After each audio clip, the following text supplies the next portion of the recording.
Hi guys, so I just wanted to sort of make an explanation video for the ending riff of one of Meshuggah's songs, Lethargica.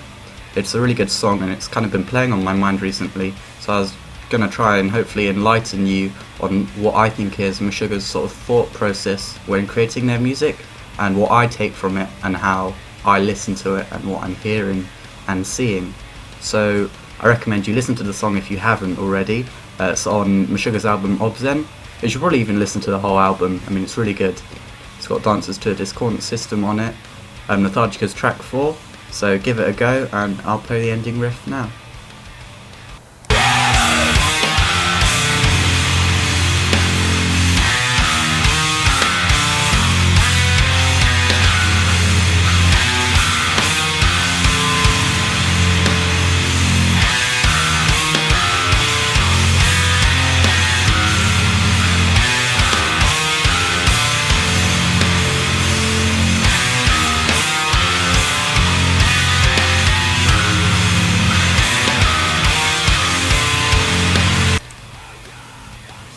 Okay, so as you can see here, I've got the tab up in Tux Guitar, so I think this is sort of the best program for looking at tabs and creating and editing them. So this is the Lethargica ending riff. It was made by Peter Albert Episcope, I believe, that's how you say it, so credit to him for making it, thank you very much. It was on Ultimate Guitar, I just downloaded it. Tux Guitar also has the capability to show the music with a more sheet music based notation system with the bass clef, but I don't find this so useful, particularly for Meshuggah, because I think with specifically the 8-string guitar being such a rhythmic instrument, the numerical intervals between the numbers are sort of a bigger teller of what's going on than the actual notes. So anyway, let's get into a bit of the analysis. So as we can see here, with all the different sort of quavers and semiquavers going on, we've got a bit of a more distant relationship to 4/4 than it says so in the tab. I mean, lots of people argue that Meshuggah's music is all just 4/4, and while that may be true for counting it, it's not strictly true for what's going on, because you can see here there's lots of syncopation going on, there's lots of odd starts, odd finishes. It's not exactly 4/4, it's too simple for what it is. So I sort of split up the riff into a composite of different time signatures which explain it better, so I'll show that to you now.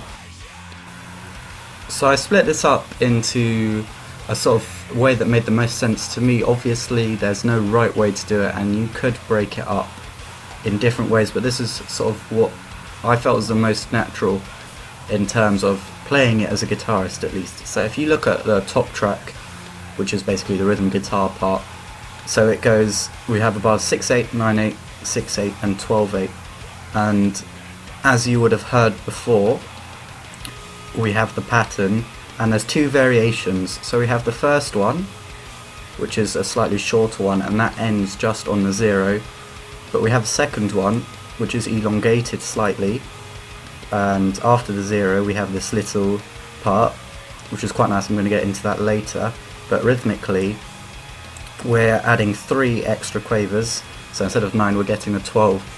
Now if you add 6, 9 together you get 15/8, and if you add 6 and 12 you get 18/8. So that's fine at the moment, but when we add it together we get something quite interesting. We get 33/8. Now what's interesting about is that 32/8 is exactly 4 bars of 4/4. So when we have 33/8, it's really interesting because that's 1 extra quaver and 4 bars of 4/4. So it means that every time you hear that little 4-bar pattern, you've got 1 extra thing, so it's going to be looping over. So when you're hearing just the 4/4 hit of the drums, it's going to be syncopating all this time. So I think I'm going to play it now and you can listen to it with it broken up.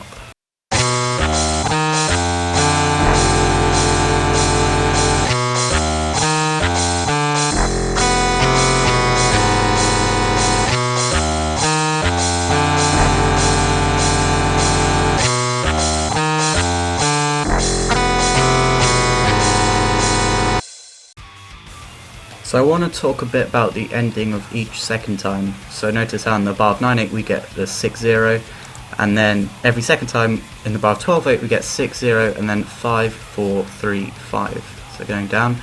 And that's really interesting because it's not just the normal minor harmony or even the normal minor harmonic harmony that we hear throughout the sort of rest of this riff. It's kind of got a diminished sound to it, but after sort of further analysing the chord and looking into it, I mean, it was really clever how they placed the diminished chord, and which sort of instruments play which notes of the chord really dictate how they kind of sneak in the really interesting sounds. And I think it's much easier to demonstrate on a keyboard, and I think it's really cool. So essentially in that little part, the notes you're hearing are B, C, B and G sharp. They're slightly spread across different octaves, but that's essentially what it is. And the minor relationship that you're hearing at first is between the G sharp and the B, because that's part of the G sharp minor scale, so just G sharp A, B. But you'll notice that when you play that chord, that's not all there is to the harmony. So I mean, that chord's fine. You know, you've got G sharp, B and C, so G sharp and B minor, and a bit of the C, so you've got the fourth in there, and that's just adding a bit of dissonance because it's clashing with the B. Fine, sounds good, you know, we're all happy with that, but that's not the whole story, because Meshuggah of course accentuate the F, you know, the low F with the 0, and actually in some of the lead guitar there's lots of Fs going on, but not necessarily the highlight of the focus, but kind of ringing out. Now what's really interesting here is how they just sneak that in. Now an F, you would think, okay, well what does that mean in terms of this chord? But the whole point is that it just rings out the diminished sound, because when you play the whole chord together, you just hear the tritone of the F to the B, and you just and it all makes sense now. You've got this just diminished chord coming in, which is just so subtly placed and so heavily just hung on to the rest of the chord, and it's incredible. I just think it's incredible how they can put that in just so subtly, and it has such a strong impact from making, you know, a slightly dissonant minor chord to, you know, just this incredible minor dissonant sort of diminished chord with even, it's a double minor because you've got the F to the G sharp, which is, you know, F minor, F, G, G sharp. So it's a really clever chord, and it makes, you know, just a great sound. And, you know, it definitely didn't pass over me when I heard it for the first time. I loved it, so yeah.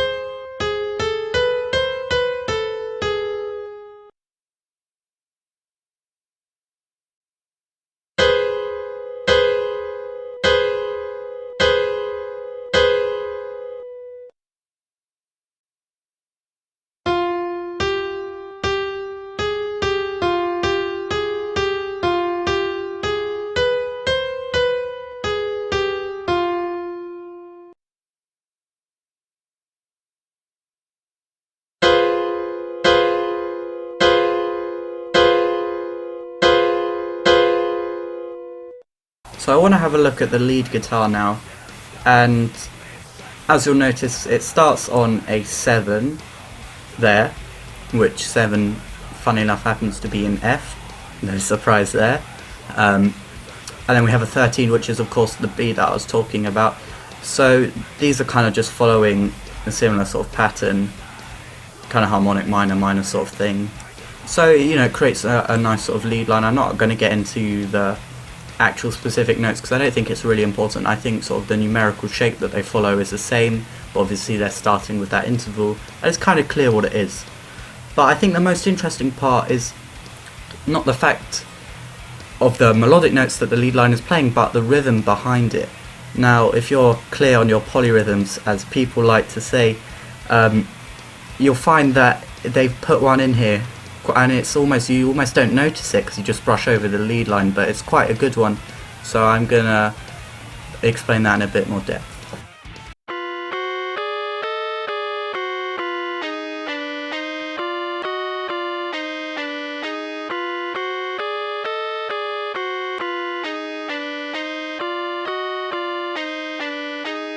So what I've done here is on the bottom line, I've actually taken the rhythm of the lead line.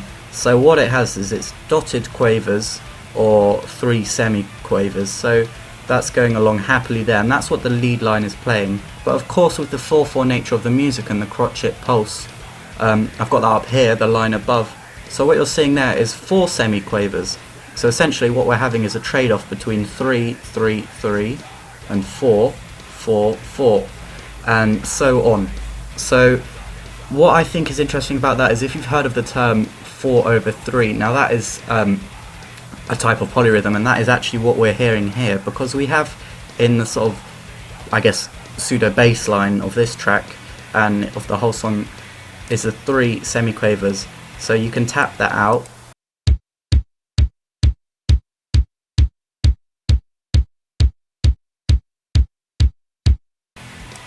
And then we have the 4 semiquavers here, and what you'll notice is that these loop up, so every 3 times on the top and every basically 4 on the bottom. So you can hear I put a slightly louder or different click every time they meet up. And I think that's just another nice way Meshuggah sort of go, oh yeah, we know what polyrhythms are, and they just chuck them in the lead line, not even the focus of it, you know, it's just the nature of how they write, and I think that's incredible. I really like that.